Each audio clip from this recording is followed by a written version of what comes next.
Buttonholes. Buttonholes. We didn't need any buttons for this, so that is curious.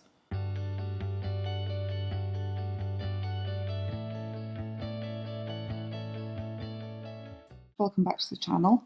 My name is Kirsten, also known as The Fire Creates, and today we're looking at Sock Madness round 4. Now, the specs for this sock have come up online, and this time we are doing sock A, and we need 60 grams of the main colour and 40 grams of the contrast. No extras are needed. So I am going to use 2 yarns. I've got some old Maiden Aunt Superwash Merino 4-ply in the colourway The Explorers Club, which I used actually last year for one of my Sock Madness socks, and these are the remnants. And that was a colourway inspired by the TV series Penny Dreadful, which gives you a good idea of how long this has been in my stash.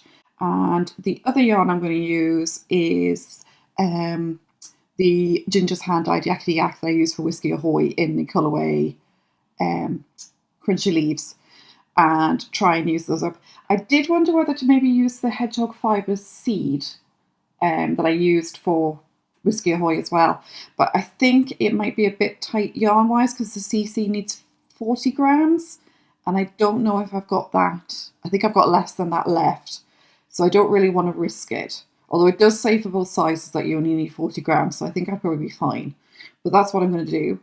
And yeah, I will catch up with you later when the socks have released. Okay, so it's a lot later in the day. Yes, I am still sitting at the kitchen table.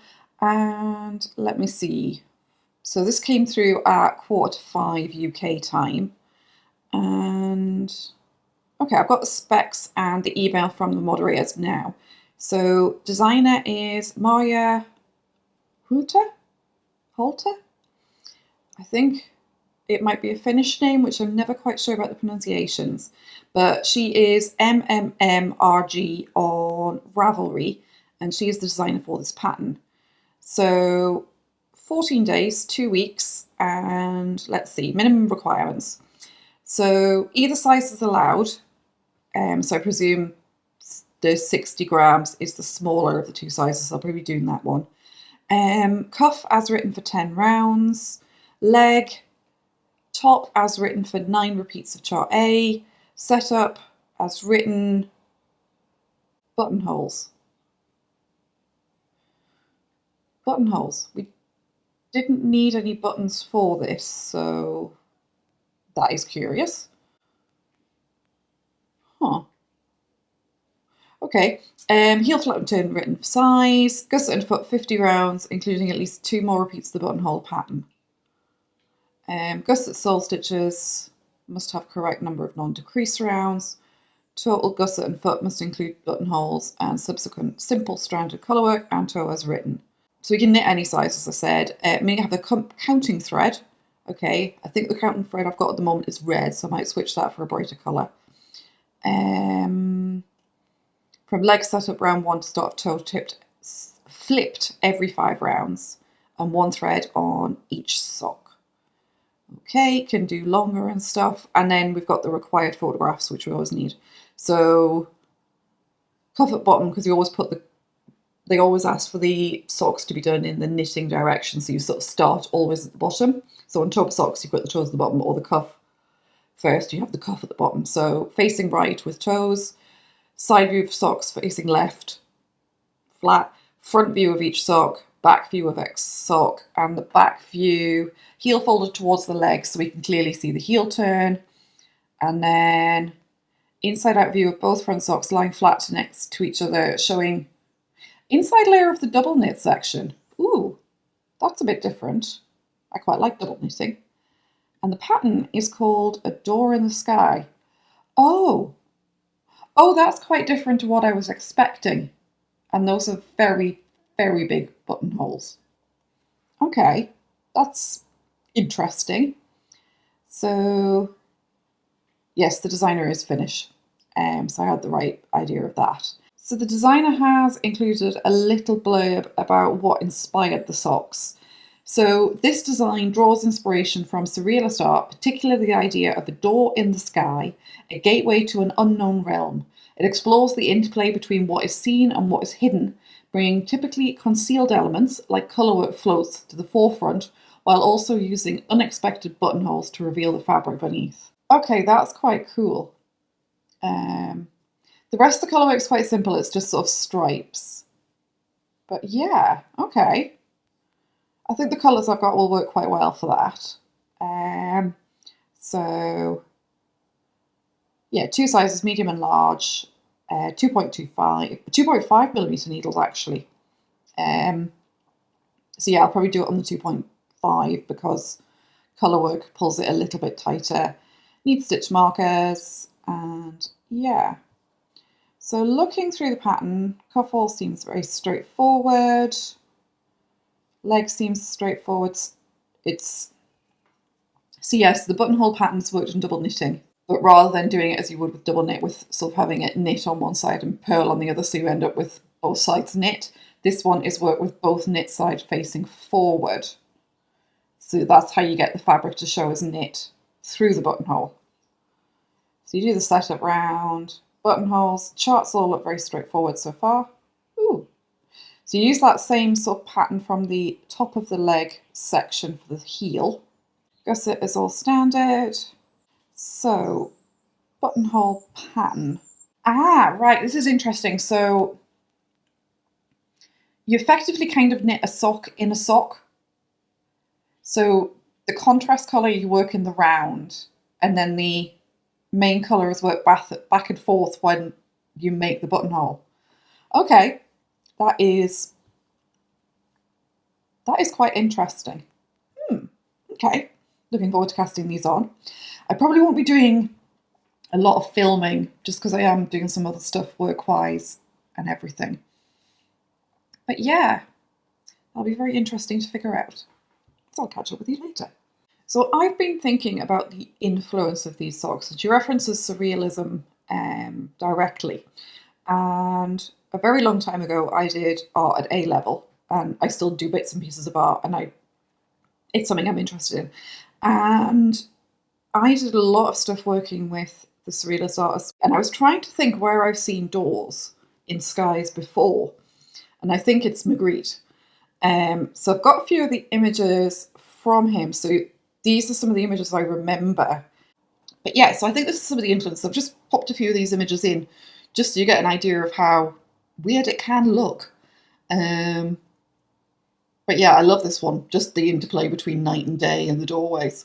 So it's all very cool. So yeah, if you're interested in that information, those were by Magritte.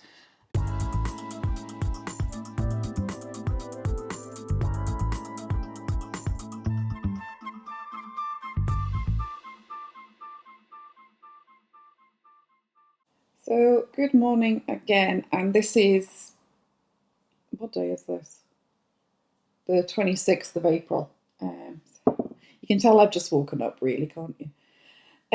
So I finished these last night and took some truly atrocious nighttime pictures. So I'll have to get better pictures of these in a bit, but I have finished them. And I woke up this morning to find that I had got through to round 5, which I'm really, really chuffed with, because a lot of my team have already finished these. Like, I think 9 or 10 had finished by the time I got through.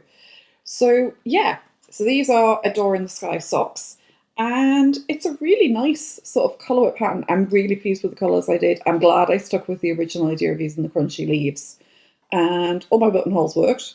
They look a bit different in terms of size, and I can't work out if that's me or just the way it sort of sits on the blocker. But yeah, so these are them. So you've got the normal ribbed cuff, and then you've got this sort of colourwork section where you've got pearl columns, but then you've also got the stitches with the contrasting yarn held to the front. And I originally did those on the 2.5mm needles, and then realised once again that it's colourwork, it's going to be too small. So I switched and I picked up what I thought were 3mm needles, and were actually 4, which is why I don't think my columns are quite as defined as they should be. But on the plus side, they do fit my leg, so I'm taking that as a win. These sort of sections where you do the buttonhole, you're working the brown layer sort of flat, effectively, and you're working the gold in sort of like the round. And the pattern had you sort of working all the rounds separately, but really when you've got both of them going in the same direction and you're knitting sort of both the gold and the brown, you can just do them both at the same time, which does save a bit of time. I've said the word time very many times in that sentence.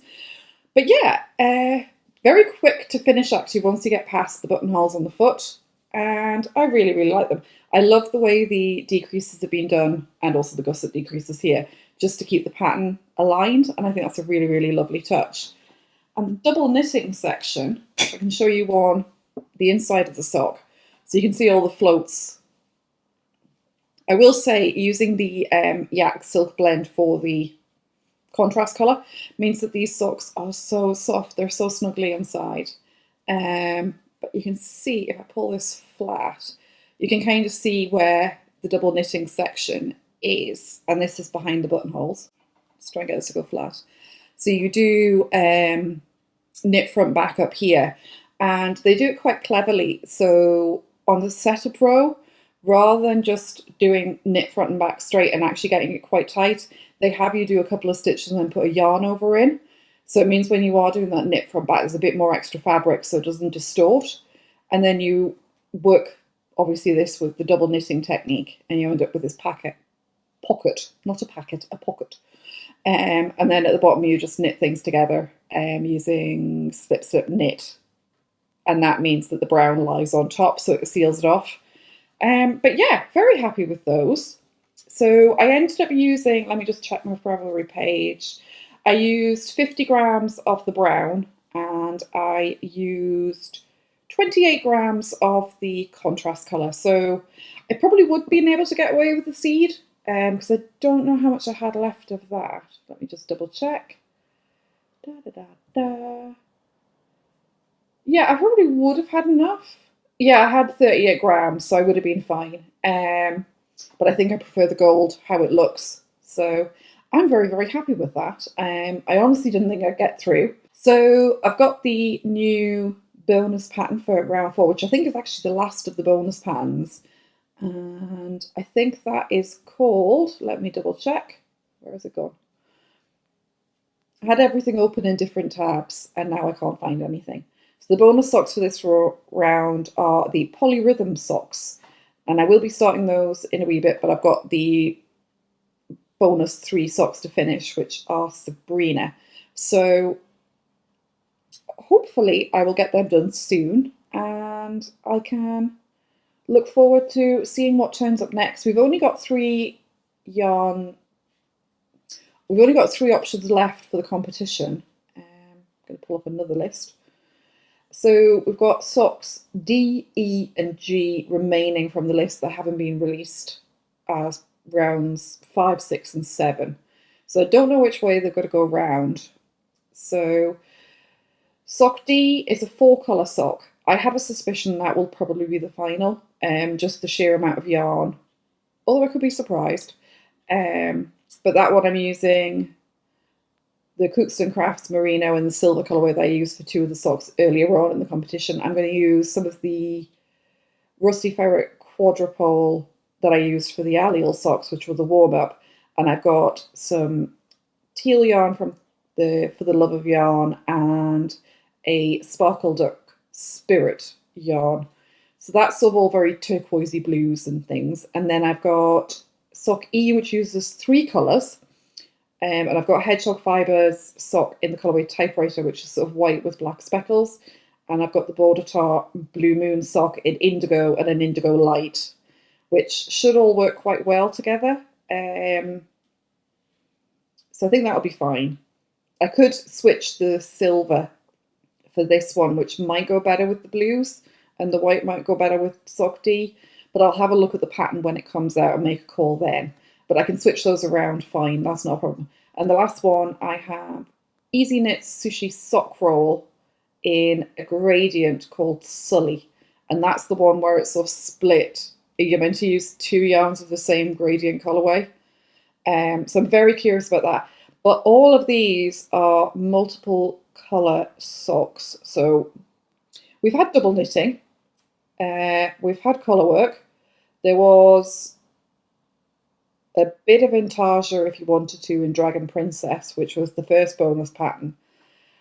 We haven't had any brioche, but I don't know if any of these would work. Possibly sock G.